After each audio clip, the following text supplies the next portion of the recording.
Assalamualaikum warahmatullahi wabarakatuh. Kembali lagi dengan saya Rizwanda Imawan dengan NIM 72114191162 dari Romblok Akuntansi A 2019. Ya, kali ini kita akan membahas bab 7 yaitu pengembangan sistem.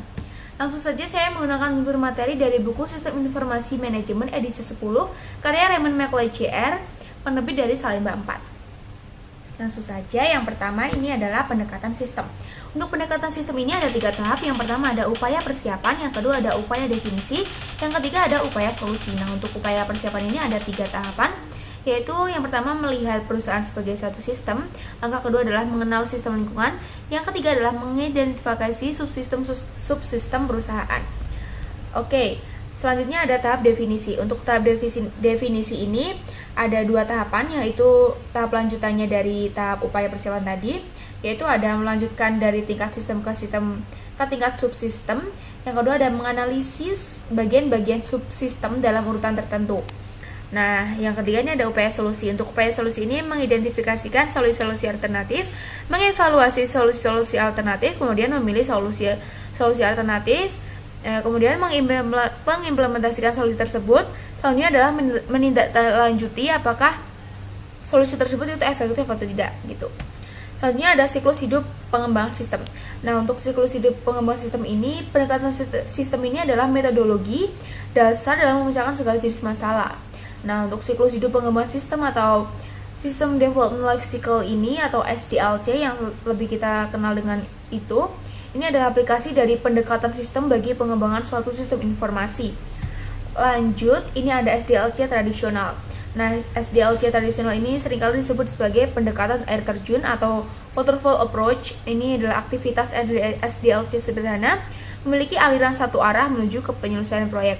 Ada 5 tahapan dalam SDLC tradisional, yaitu ada tahap perencanaan, kemudian tahap analisis, tahap desain, tahap implementasi, yang kelima ada tahap penggunaan. Seperti itu. Kemudian ada prototyping. Nah, prototype ini adalah satu versi dari sebuah sistem potensial yang memberikan ide bagi para pengembang dan calon pengguna.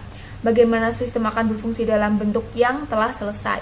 Proses dari prototype ini disebut dengan prototyping. Nah, jenis dari prototype ini ada 2, yaitu prototype evolusioner dan prototype persyaratan. Untuk prototype evolusioner ini ada 4 tahapan, yaitu mengidentifikasi kebutuhan pengguna, kemudian membuat satu prototype, kemudian menentukan apakah prototype dapat digunakan, kemudian adalah menggunakan prototype itu. Nah, untuk prototype persyaratan ini juga ada 4 tahap. Yang pertama ada membuat kode sistem baru, yang kedua ada menguji sistem baru, yang ketiga maksud saya ada menentukan apakah sistem yang baru ini dapat diterima atau tidak, yang keempat ada membuat sistem baru untuk menjadi sistem produksi itu. Lanjut, ini ada daya tarik prototyping. Nah, pengguna maupun pengembang ini menyukai prototyping karena alasan di bawah ini atau alasan berikut. Yang pertama ada membaiknya komunikasi antara pengembang dan pengguna, kemudian pengembang ini dapat melakukan pekerjaan yang lebih baik dalam menentukan kebutuhan pengguna, kemudian pengembang dan pengguna ini menghabiskan waktu dan usaha yang lebih sedikit dalam mengembangkan sistem. Kemudian implementasi dari prototyping ini menjadi lebih mudah karena pengguna tahu apa yang diharapkan gitu. Lanjut, ada potensi kesulitan dari proses prototyping. Yang pertama adalah terburu-buru dalam menyerahkan prototype. Ini dapat menyebabkan diambilnya jalan pintas dalam definisi masalah, evaluasi alternatif, dan dokumentasi. Kemudian ada pengguna dapat terlalu bergembira dengan prototipe yang diberikan sehingga pengguna nanti tidak sesuai dengan ekspektasinya gitu. Kemudian ada prototype evaluation ini biasanya tidak terlalu efisien. Yang terakhir ada antarmuka komputer manusia yang diberikan oleh beberapa alat prototyping ini kemungkinan tidak mencerminkan teknik-teknik desain yang baik gitu. Lanjut, ini ada pengembangan aplikasi cepat. Pengembangan aplikasi cepat atau Rapid Application Development atau RAD ini adalah kumpulan strategi, metodologi, dan alat terintegrasi yang terdapat di dalam suatu kerangka kerja yang disebut dengan kerangka informasi. Ada 5 unsur dalam ERD. Yang pertama ada manajemen, orang, metodologi, dan alat. Lanjut, ini ada pengembangan berfase. Nah, ada 2 tahapan, ada 2 bagian dalam pengembangan berfase. Ini ada tahap-tahap pengembangan berfase. Ini ada investigasi awal, analisis, desain, adanya konstruksi awal dan akhir, kemudian ada pengujian dan pemasangan sistem. Ini ada fase-fase modul, dan fase-fase modul ini ada 3 juga bagian, yaitu pembuatan laporan, kemudian pembuatan basis data, dan pembuatan antarmuka web gitu. Lanjut, ini ada desain ulang proses bisnis. Nah, desain ulang proses bisnis disebut juga dengan BPR. Yang pertama ada inisiasi strategis proyek-proyek bisnis. BPR ini memiliki potensi pengaruh dramatis pada perusahaan dan operasinya, hingga proyek-proyek seperti ini biasanya dicetuskan di tingkat manajemen strategis. Nah, manajemen strategis itu memutuskan bahwa BPR ini layak untuk dilakukan dan menyetujui proses-proses fisik untuk desain ulang. Yang kedua ada rekayasa terbalik. Rekayasa terbalik ini adalah proses menganalisis sistem yang sudah lama untuk mengidentifikasi unsur-unsur dan saling keterhubungan di antara unsur-unsur tersebut, sekaligus untuk membuat dokumentasi pada tingkat abstraksi yang lebih tinggi daripada yang telah ada saat ini gitu. Lanjut, ini ada rekayasa ulang. Rekayasa ulang ini adalah kegiatan merancang ulang sebuah sistem seluruhnya dengan tujuan untuk mengubah fungsionalitasnya. Kemudian ada pemilihan komponen-komponen BPR. Nah, komponen-komponen BPR ini dapat diterapkan secara terpisah atau digabung, tergantung pada tingkat kemungkinan yang dicari gitu ya. Lanjut, ini ada menempatkan SDLC tradisional, prototyping, RAD, pengembangan berfase, dan BPR dalam perspektif. SDLC tradisional, prototyping, RAD, dan BPR ini adalah metodologi. Nah, semuanya ini adalah cara-cara yang merekomendasikan dalam mengembangkan sistem informasi. Saat ini itu perusahaan-perusahaan sedang memperbarui sebagian besar sistemnya yang sebelumnya diimplementasikan dengan menggunakan teknologi komputer yang sudah usang jika tidak menurut standar saat ini. Kemudian prototyping, RAD, dan pengembangan fase ini dapat digunakan dalam suatu proyek BPR untuk memenuhi kebutuhan pengguna agar lebih baik gitu. Lanjut, ini ada alat-alat pengembangan sistem. Pengembangan pendekatan sistem ini dan berbagai siklus hidup pengembangan sistem ini adalah metodologi cara-cara yang direkomendasikan dalam memecahkan masalah-masalah sistem. Nah, para pengembang sistem ini akan menggunakan alat-alat dalam proses pengembangan sistem. Ada dua alat dalam proses pengembangan sistem, yaitu diagram relasi entitas dan diagram kelas. Ini sudah kita bahas pada bab sebelumnya. Lanjut, ini ada permodelan proses. Dalam permodelan proses ini adalah diagram arus data atau data flow diagram atau DFD. Ini adalah penyajian grafis dari sebuah sistem yang mempergunakan 4 bentuk simbol untuk mengilustrasikan bagaimana data mengalir melalui proses-proses yang saling tersambung.